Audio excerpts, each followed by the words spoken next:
یہ اس دور کی بات ہے جب اسلام کی کرنیں صحرا سے نکل کر دنیا کے کناروں تک روشنی بانٹ رہی تھیں، جب کفر کے قلعے لرز رہے تھے اور دلوں میں اللہ کی عظمت بسائی جا رہی تھی۔ اس دور میں ایک مرد مومن، ایک سپہ سالار اسلام، حضرت ربیع بن زیاد رضی اللہ عنہ، ایسا مجاہد اٹھا جس کی نگاہ میں نہ اقتدار کا لالچ تھا، نہ دنیا کی ہوس، بس ایک مقصد تھا، توحید کا پرچم بلند کرنا۔ انہوں نے فیصلہ کیا کہ اسلام کا پیغام ان علاقوں تک پہنچانا ہے جہاں انسان انسان کا غلام ہے، جہاں لوگ حق سے محروم اور جہالت میں ڈوبے ہوئے ہیں۔ ان کے ساتھ تھا ایک نوجوان غلام، فروخ، غلام مگر ایمان کا شہسوار، نہ کسی خوف سے لرزنے والا، نہ کسی دشمن سے دبنے والا۔ حضرت ربیع نے اپنی فوج تیار کی، سامان درست کیا اور دشمن کو کھلی دعوت دی، ہم آ رہے ہیں تمہیں اللہ کی طرف بلانے۔ دنیا حیران تھی، کیسا لشکر ہے یہ جو وقت، دن، مقام سب کچھ کھول کر اعلان جنگ کرتا ہے، کیونکہ یہ جنگ مال کے لیے نہیں، ایمان کے لیے تھی۔ پھر جنگ چھڑ گئی، زمین کانپی، فضائیں گونج اٹھیں اور حضرت ربیع صف اول میں لڑے۔ ایسی بہادری، ایسا نظم کہ دشمن کے بڑے بڑے جرنیل دم بخود رہ گئے۔ غلام فروخ بھی پیچھے نہ رہا، اس نے ایسی للکار ماری کہ دشمن کی صفیں ہل گئیں۔ وہ صرف تلوار سے نہیں لڑا بلکہ ایمان سے، جذبے سے اور یقین سے لڑا۔ پھر وہ لمحہ آیا جب اسلامی لشکر دریائے جیہون کے کنارے پہنچا۔ دشمن سمجھ رہا تھا یہ قدرتی رکاوٹ کافی ہوگی، مگر حضرت ربیع بن زیاد رضی اللہ عنہ نے فیصلہ کیا، پہلے وضو کریں گے پھر لڑیں گے۔ سب نے وضو کیا، صاف لباس پہنا، صفیں بنائیں اور اللہ کے حضور جھک گئے، نماز ادا کی، پھر نعرہ بلند ہوا، اللہ اکبر، اور پھر اسلامی لشکر دریا پار کر کے دشمن پر ٹوٹ پڑا۔ جب جنگ لڑی گئی تو فروخ نے ایسا کارنامہ دکھایا کہ دشمن کی صفیں ہل گئیں اور اسلامی لشکر کو عظیم فتح نصیب ہوئی۔ فتح کے بعد حضرت ربیع رضی اللہ عنہ نے اللہ کا شکر ادا کرنے کے لیے 2 رکعت نماز ادا کی، پھر اپنے غلام فروخ کو بلایا اور پوری فوج کے سامنے اعلان فرمایا، یہ میرا وفادار ساتھی ہے جس نے آج شجاعت، ایمان اور قربانی کا وہ نمونہ پیش کیا ہے جو تاریخ میں رہ جائے گا۔ انہوں نے فروخ کو غلامی سے آزاد کر دیا، اسے مال غنیمت سے وافر حصہ دیا اور کئی انعامات و اعزازات سے نوازا۔ 2 سال بعد حضرت ربیع رضی اللہ عنہ کا انتقال ہو گیا، رضی اللہ عنہ ورضوا عنہ۔ مگر کہانی یہاں ختم نہیں ہوئی۔ غلام فروخ جو اب ایک آزاد غیرت مند نوجوان تھا، مدینہ منورہ لوٹ آیا۔ سفر تھکا دینے والا تھا مگر اس کا دل خوشی سے لبریز تھا۔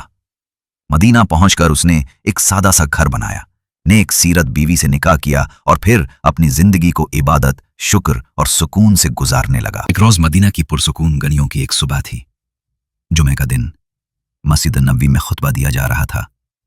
جب خطیب نے اللہ کی راہ میں جہاد، قربانی اور شہادت کی بات کی تو ایک شخص کی آنکھیں بھر آئیں۔ یہ فروخ تھا، ایک بہادر، وفادار اور ایمان سے لبریز نوجوان۔ خطبے نے اس کے دل میں آگ لگا دی۔ وہ فوراً اٹھا، دل میں ایک فیصلہ لیے اپنے گھر کی طرف روانہ ہوا۔ دروازہ کھلا، اس کی بیوی سامنے کھڑی تھی، وہی نیک، عبادت گزار اور وفا شعار بیوی جو ہمیشہ اس کے قدموں کی خاک میں راحت تلاش کرتی تھی۔ فروخ نے اس کی طرف دیکھا اور کہا، میرے دل میں اللہ کے راستے میں جان قربان کرنے کا فیصلہ کر لیا ہے، میں اللہ کے دین کے لیے میدان جہاد میں جانا چاہتا ہوں۔ بیوی کا دل دھڑک اٹھا مگر اس کے لبوں پر کوئی شکوہ نہ آیا، صرف اللہ کا نام لیا اور آنکھوں سے نکلتے آنسوؤں کو چھپا لیا۔ فروخ نے کہا، میں تمہیں اکیلا چھوڑ کر جا رہا ہوں مگر میں تمہیں خالی نہیں چھوڑوں گا۔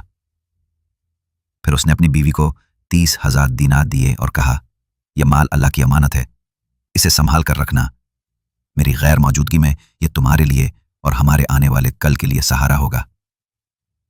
بیوی نے وہ دینار سنبھالے اور سر جھکا کر کہا، جاؤ میرے شوہر، جاؤ اللہ کی راہ میں، اگر تم نے شہادت پائی تو میں فخر کروں گی، اور اگر لوٹ آئے تو میرا دل تمہارے لیے